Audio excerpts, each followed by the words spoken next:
Boa noite, galera. Olha só, o tio Gil aqui, novo nos alunos da TV União, focados para o Enem, né? Na nossa sala de hoje, eu preparei aqui um assunto especial para vocês. Na verdade, né, todos os assuntos que eu trago aqui para vocês são alunos que têm uma grande probabilidade de cair no Enem, né? Mas alguns alunos, né, me pediram para que eu desse uma reforçada com dois assuntos específicos, né, relacionados à história do Brasil, né? Então, na nossa sala de hoje, nós vamos trabalhar com o período pré-colonial, o início da colonização no Brasil e também trabalhar com a economia e a sociedade açucareira, né? Que, assim, nós dizemos, né, em linhas gerais, que um dos assuntos principais quando nós trabalhamos com o Enem, específico com a história do Brasil, é o Brasil republicano, né? Mas essa parte república eu vou deixar para a gente trabalhar um pouquinho mais à frente, quando estiver chegando mais próximo do Enem, né? Então, na nossa aula de hoje, nós vamos trabalhar com o processo de colonização do Brasil e a economia e a sociedade açucareira, né? E nos momentos oportunos, nós vamos fazer sempre aquele paralelo com a história geral, né? Então, vamos acompanhar aí o nosso slide para a gente ver, dar sequência à nossa aula de hoje, tá certo? Vamos lá, pessoal, vamos acompanhar o nosso slide.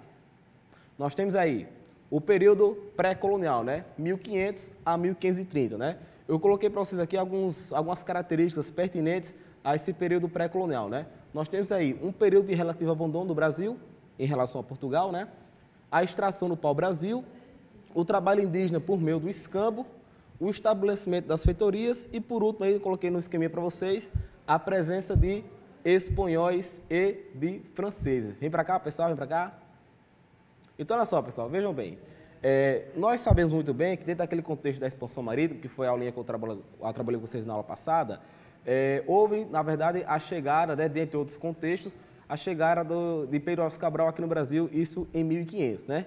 O objetivo, ou um dos objetivos principais da ocupação dessa terra, era encontrar os metais preciosos, que dentro daquela política mercantilista, dentro daquela perspectiva mercantilista, existia o metalismo, né? Em que a riqueza da nação se dava pela maior quantidade de metais preciosos. Só que, como Portugal não encontrou de imediato metais preciosos aqui no Brasil, Portugal teve os seus olhos voltados para as Índias lá no Oriente, por causa do famoso comércio das especiarias, que foi um assunto que nós trabalhamos na aula passada. Então, como Portugal não encontrou os metais preciosos aqui no Brasil, o Brasil ele passou 30 anos num relativo abandono, ou seja, não se teve um processo de colonização no Brasil, justamente porque Portugal não encontrou os famosos metais preciosos e que o comércio com as Índias estava altamente lucrativo para a coroa portuguesa. Mas preste atenção no que o do Gil está falando, nós temos um relativo abandono. Porque durante esse período pré-colonial, nós tivemos sim uma economia inicial, que foi a extração do pau-brasil, né? Aí você pergunta, ô tio Gil, qual era a importância do pau-brasil? Na verdade, o pau-brasil, ele tem importância porque da sua madeira se extraiu uma tinta vermelha, um corante vermelho, que era utilizado para tingir tecidos na Europa.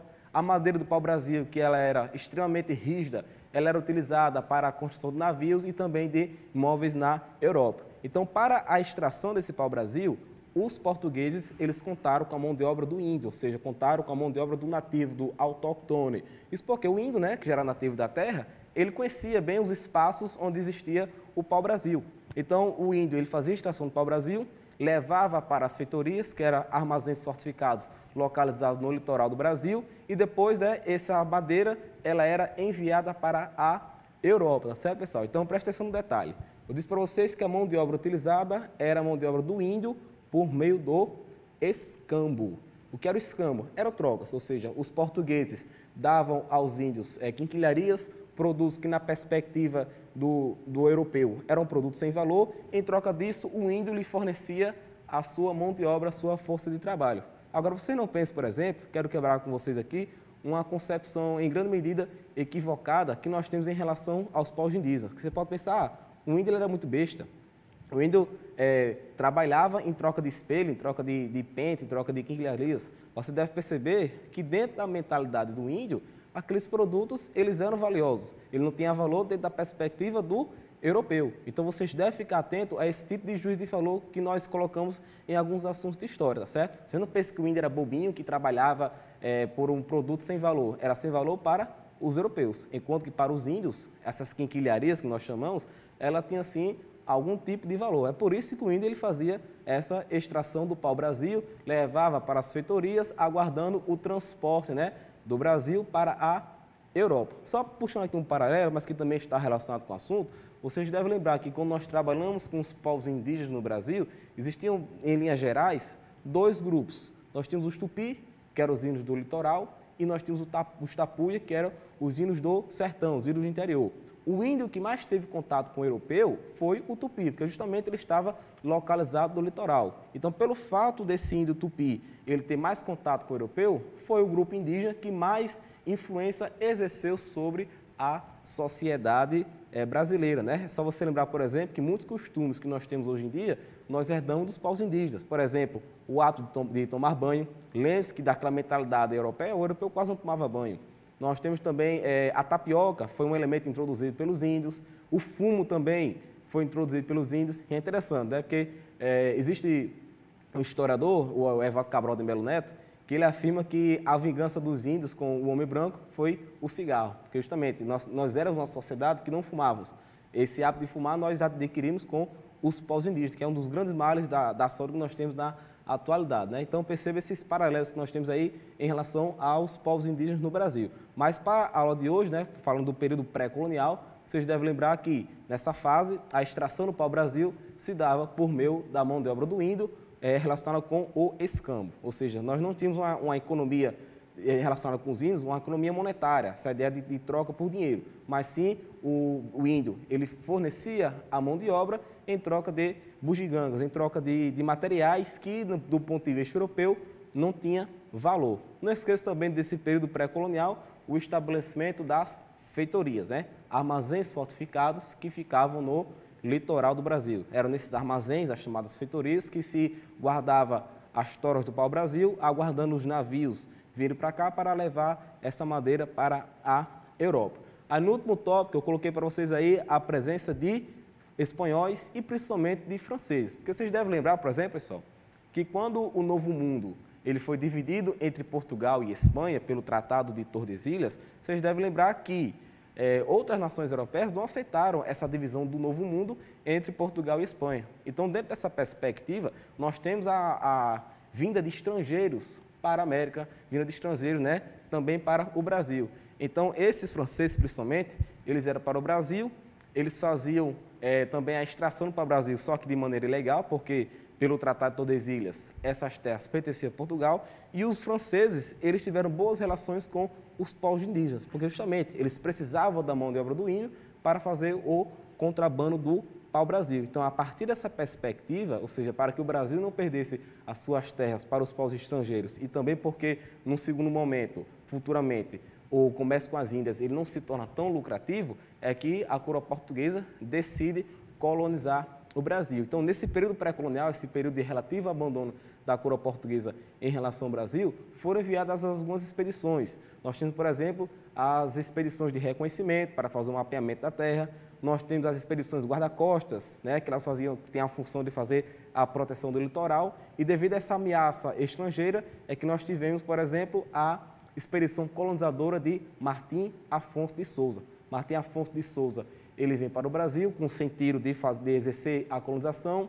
Ele funda São Vicente, né, que hoje nós conhecemos como São Paulo, traz também as primeiras mudas de cana-de-açúcar, certo? Então não esqueça, né, falamos do período pré-colonial, período de relativo abandono, nós temos a extração no pau-brasil, a mão de obra utilizada era a mão de obra do índio por meio do escambo e também a presença de estrangeiros, né, franceses e também espanhóis. E a solução para que Portugal, para que a coroa portuguesa não perdesse as suas terras, era iniciar o processo de colonização, né? Então, vamos seguir para o nosso slide.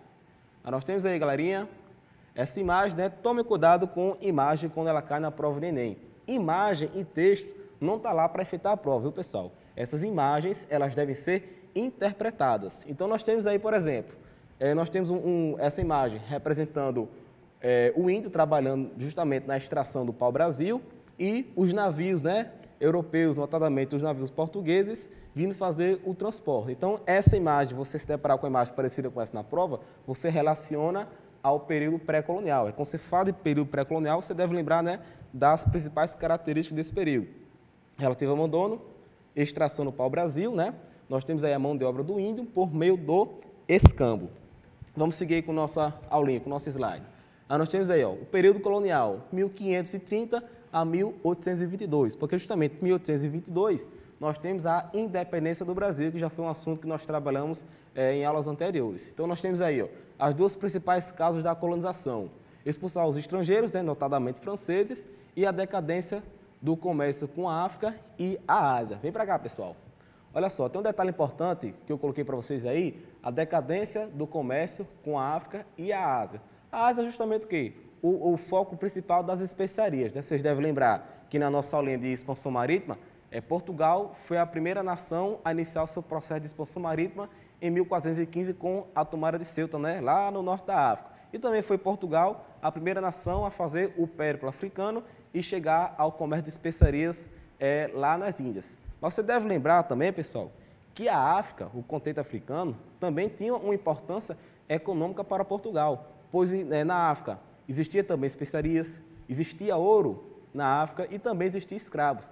E os escravos, a mão de obra escrava e também o comércio de escravos gerou grandes lucros para a coroa portuguesa. Então, quando nós falamos desse comércio das especiarias, comércio com o Oriente, vocês não devem ficar com essa mentalidade restrita somente às Índias, não. Existia um comércio, sim, com as Índias, por causa das especiarias, mas existiu também interesse econômico de Portugal no continente africano, com especiarias, com escravos e também com ouro, certo? Então, a ideia que eu estava colocando para vocês, voltando aqui para a aula, nós temos aí o processo de colonização, justamente porque o comércio com as Índias ele estava entrando em decadência e também para expulsar os estrangeiros do Brasil. Então, a coroa portuguesa envia a primeira expedição colonizadora, organizada por Martim Afonso de Souza, e nós temos aí o início da colonização do Brasil, tá certo? Vamos acompanhar o nosso slide. Aí nós temos aí, pessoal, para efetivar a colonização, para iniciar a colonização, melhor dizendo, a coroa portuguesa, né, notadamente na época quem governava era o rei Dom João III, a coroa criou o sistema de capitanias hereditárias, que caracteriza, dentre outras coisas, a primeira forma de divisão territorial da América Portuguesa. Olha só, vem para cá, pessoal. Eu coloquei para vocês aí o termo América Portuguesa e não Brasil Colônia, porque esse termo América Portuguesa é uma nomenclatura mais atualizada, né? A nova historiografia, em grande medida, não trabalha mais com esse conceito de Brasil colonial. Então, se você se deparar na prova com o termo Brasil colonial ou América Portuguesa, em linhas gerais se refere à mesma temporalidade, ou seja, a América Portuguesa é um pedaço da América que pertence a Portugal, tá certo? Então, vamos acompanhar o nosso slide mais uma vez. Nós temos aí, né? Primeiro sistema de divisão territorial da América Portuguesa, no caso do Brasil, estabelecido por Dom João III, que na época era o rei de Portugal, isso em 1534. Do ponto de vista político, não esqueça desse detalhe, viu, pessoal? Caracteriza uma descentralização política, ou seja, o poder ele era fragmentado. E as capitanias hereditárias eram concedidas às pessoas da pequena nobreza portuguesa e a posse da terra ela era formalizada por dois documentos, né? A carta de doação, que era o documento que doava a terra para o capitão donatário, e também o foral, que estabelecia os direitos e os deveres do capitão donatário para com a sua capitania. Vem para cá, pessoal. Veja bem, eu coloquei para vocês aí que essas capitanias hereditárias, elas eram doadas a pessoas da pequena nobreza portuguesa. Você deve estar se perguntando, mas tio Gil, o que é um pequeno nobre? É um nobre falido, ou seja, ele tem um status social, mas ele não tem um status econômico. Então, ele recebia essa capitania hereditária da coroa portuguesa por meio da mercê. O que seria essa mercê? Era qualquer tipo de benefício que um nobre recebia, seja um benefício material ou um título nobiliárquico. Nesse contexto que eu estou trabalhando com vocês, essa mercê, ou seja, esse benefício que a pessoa recebia da coroa portuguesa, era uma capitania hereditária. Em outras palavras, explicando melhor, um nobre ele prestava algum favor à coroa portuguesa. Em troca desse favor, ele recebia uma capitania hereditária. Lógico que existiam outros tipos de mercê, mas nesse contexto que nós estamos trabalhando aqui da história do Brasil, a mercê caracterizava uma capitania hereditária. Então, para formalizar essa posse da terra, o capitão donatário, né, nós tínhamos aí a carta de doação, que doava a terra para o capitão donatário, ou seja, esse pequeno nobre virava um capitão donatário. Existia também o foral da capitania, que estabelecia os direitos e os deveres do capitão donatário para com a sua capitania. É interessante. Um dos direitos que o capitão donatário tinha era o de doar sesmarias, ou seja, as sesmarias eram lotes de terras que o capitão donatário poderia doar a terceiros. Essas sesmarias elas ficavam localizadas dentro da própria capitania hereditária. Então, vamos supor, eu recebo uma capitania da coroa portuguesa. Então, eu tenho o direito de doar uma sesmaria para uma outra pessoa. Só que tem um detalhe. Para que essa sesmaria fosse efetivamente doada à terceira pessoa, era necessário que esse sesmeiro ele estabelecesse uma atividade econômica num prazo de 5 anos. Nesse contexto que nós estamos trabalhando, essa atividade econômica ela era relacionada com a produção açucareira, tá certo, pessoal? Então, não esqueçam desses detalhes. É interessante nessas aulinhas que eu trago para vocês, você ficar aí com o seu caderninho, fazendo as anotações pertinentes ao conteúdo, tá certo, pessoal? Agora, tem um detalhe. Vocês não pensem que a capitania hereditária, ela pertencia ao capitão donatário. Na verdade, a capitania hereditária era somente uma concessão que a coroa portuguesa dava a um pequeno nobre, que na prática, a capitania hereditária pertencia à coroa portuguesa. Em outras palavras, o nobre que recebia uma capitania hereditária, ele não podia, por exemplo, comercializar essa sua capitania, não podia vender, não poderia trocar, porque essa capitania, ela pertencia à coroa portuguesa, tá certo? Vamos acompanhar o nosso próximo slide. Nós temos aí, galera, um mapinha que eu trouxe para vocês sobre as capitanias hereditárias, que eram 15 lotes de terras distribuídas na América Portuguesa. Esses lotes de terras, eles tinham como limite a linha do Tratado de Tordesilhas até a costa do Brasil, tá certo? Então, nós temos aí esse mapinha. O que está de amarelo se refere à América Portuguesa, né? O que nós chamamos de Brasil.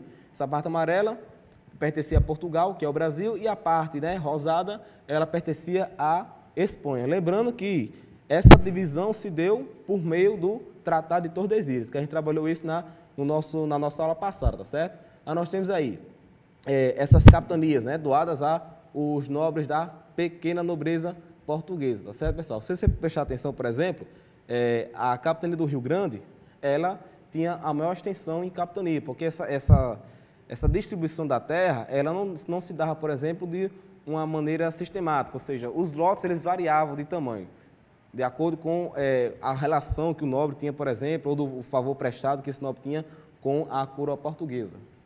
Aí nós temos aí, ó, a nossa imagem seguinte, nós temos um mapinha já mais do período, representando as capitanias hereditárias que se estabeleceram aqui no Brasil. Aí nós temos aí, pessoal, o fracasso das capitanias hereditárias, né? Nós temos aí 3 fatores específicos que favoreceram para o fracasso do sistema de capitanias hereditárias. Nós temos a falta de interesse dos capitães donatários, ou seja, falta de interesse dos nobres, falta de recursos e também a resistência dos índios. Vem para cá, pessoal. É a ideia que eu sempre coloco. Muitos capitães donatários, mesmo pelo fato de eles terem recebido essa capitania, muitos deles não tinham interesse em vir para o Brasil. Se eles moravam em Portugal e vinham fazer o que aqui no Brasil. Os poucos que tiveram interesse também não tinham dinheiro, não tinham condições para vir para o Brasil. Lembrando que eu coloquei para vocês que o nobre que recebia essa capitania hereditária era um pequeno nobre, ou seja, um nobre que ele não tem dinheiro.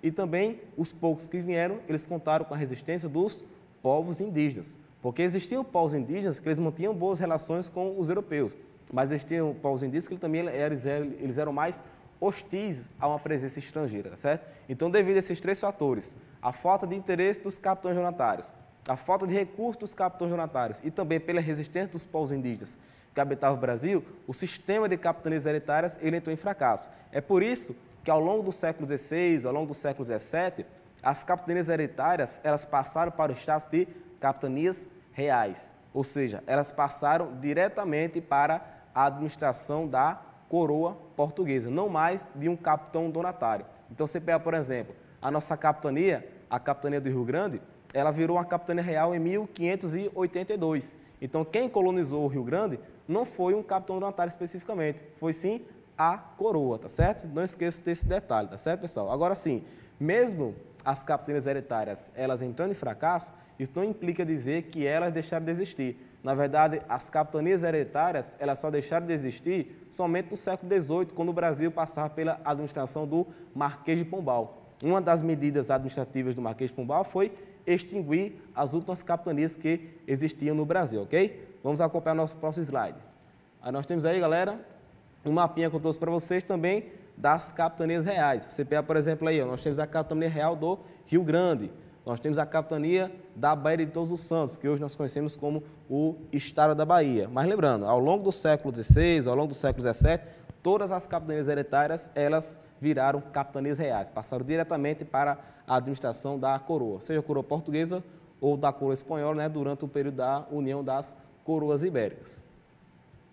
Aí nós temos aí, devido, né, também ao fracasso das capitanias hereditárias, que do ponto de vista político representavam uma descentralização política, foi estabelecido no Brasil, em 1548, o governo geral. Na verdade, o governo geral ele tem o seu objetivo de centralizar a política da América Portuguesa. Então, nós temos aí os 3 primeiros governadores gerais do Brasil, que foi o Tomé de Souza, o Duarte da Costa e o Mendes Sá.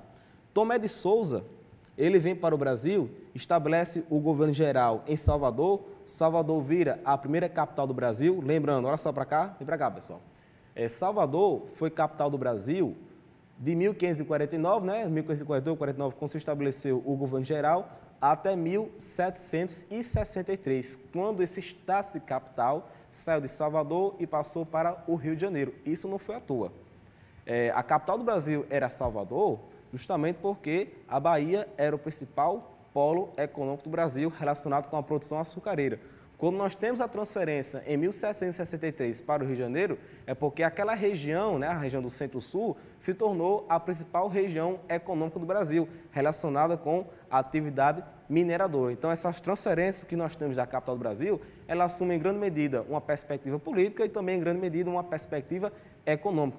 Como nesse período, né, do período colonial, né, essa parte inicial da colonização do século XVI, nós temos o polo econômico do Brasil, o que hoje nós conhecemos como Nordeste, era necessário que a capital do Brasil ficasse dentro desse polo econômico. É por isso que Salvador era a capital do Brasil, né, assumindo essa perspectiva. Então, o primeiro governador geral que nós tivemos aqui no Brasil foi o Tomé de Souza. Tomé de Souza veio para o Brasil e trouxe consigo uma série de instruções conhecidas como o Regimento de Tomé de Souza. Pelo Regimento de Tomé de Souza, foram criados os cargos de provedor-mor, que ele era responsável pela administração, responsável pela cobrança de impostos. Nós tínhamos o capitão-mor, que ele era responsável pela defesa do litoral, e nós tínhamos também o ouvidor-mor. O ouvidor-mor ele tinha a função de exercer a justiça na América Portuguesa, tá certo, pessoal? Então, vamos seguir o nosso próximo slide. Nós temos aí também que foi estabelecida as câmaras municipais. As câmaras municipais, ela já fazia parte da administração local, ou seja, cada vila, ou seja, nas vilas mais importantes, existia uma Câmara Municipal. Essa Câmara Municipal, ela era presidida pelos homens bons. Você não pense que o homem bom era uma pessoa bondosa. Na verdade, esse homem bom representa o quê? As pessoas que tinham posse.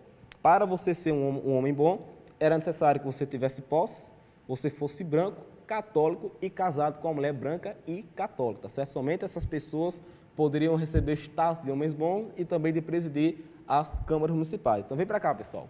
Então, nós temos aí, olha só, o governo geral, ele tem o objetivo de centralizar a política na América Portuguesa. A sede do governo geral ficava onde? Em Salvador, que era a capital do Brasil. Mas, dentro da administração local, nós tínhamos as câmaras municipais, que elas eram presididas pelos homens bons, tá certo, pessoal? Então, vamos acompanhar o nosso próximo slide. Então, nós temos aí, eu trouxe aqui para vocês algumas questõezinhas para a gente reforçar esse assunto do período pré-colonial e também do início da colonização, né? Vamos acompanhar. Não, é nossa terra, a terra do índio. Isso que a gente quer mostrar para o Brasil, gostamos muito do Brasil, amamos o Brasil, valorizamos as coisas do Brasil, porque o adubo do Brasil são os corpos dos nossos antepassados. E todo o patrimônio ecológico que existe por aqui foi protegido pelos povos indígenas. Quando o Cabral chegou, a gente o recebeu com sinceridade, com a variedade, com a verdade. E o pessoal achou que a gente era ignorante, inocente demais. E aí fomos traídos. Aquilo que era nosso, que a gente queria repartir, passou a ser objeto de ambição. Do ponto de vista do colonizador, era tomar para dominar a terra, dominar nossa cultura, anulando a gente como civilização.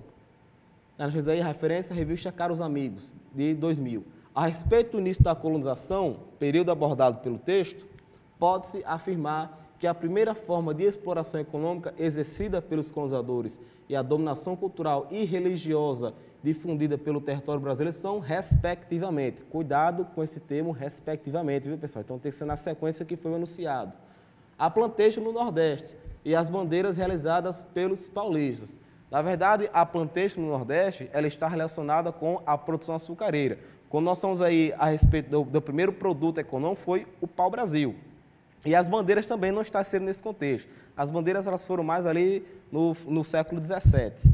B. A extração das drogas do sertão e a implantação das missões. As drogas do sertão elas ficaram inseridas mais aí no que hoje nós conhecemos como a região norte. A alternativa C, que responde a nossa questão, o escambo do pau-brasil e a catequização empreendida pela Companhia de Jesus. Vem para cá, pessoal. Quando eu falei da Companhia de Jesus, é só vocês lembrarem dos padres jesuítas, né? Os jesuítas, eles vieram para a América Portuguesa, não só a América Portuguesa, para o Novo Mundo, no modo geral, para fazer a catequese, converter os povos nativos à religião cristã católica. Isso porque vocês devem lembrar que nós estamos também no contexto da Contra-Reforma, né? Ou seja, a iniciativa da Igreja Católica para conter o avanço do protestantismo. Então, os chamados soldados de Cristo, né, que eram os padres jesuítas, eles tinham essa função específica, não só específica, né? Uma das funções que eles tinham era de exercer a catequese dos índios por meio da educação. Então, eles montavam as chamadas missões jesuíticas, nesses espaços era que se fazia a catequese, ok? Então, vamos voltar para lá. Aí nós temos aí, alternativa D, a mineração no Sudeste, e a imposição da língua geral em toda a colônia. E a alternativa E, o cultivo da cana-de-açúcar e a domesticação dos índios por meio da agricultura. A cana-de-açúcar ela já foi no século XVI, XVII, com a colonização em si. E a mineração no Sudeste, pessoal, ela só se deu no finalzinho do século XVII e teve o seu apogeu na primeira metade do século XVIII. Né? Então, o texto está relacionado com a alternativa C, né? O escambo do pau-brasil e a catequização empreendida pela Companhia de Jesus. Vem para cá, pessoal? Então, não esqueça, viu? Período pré-colonial, período de relativo abandono.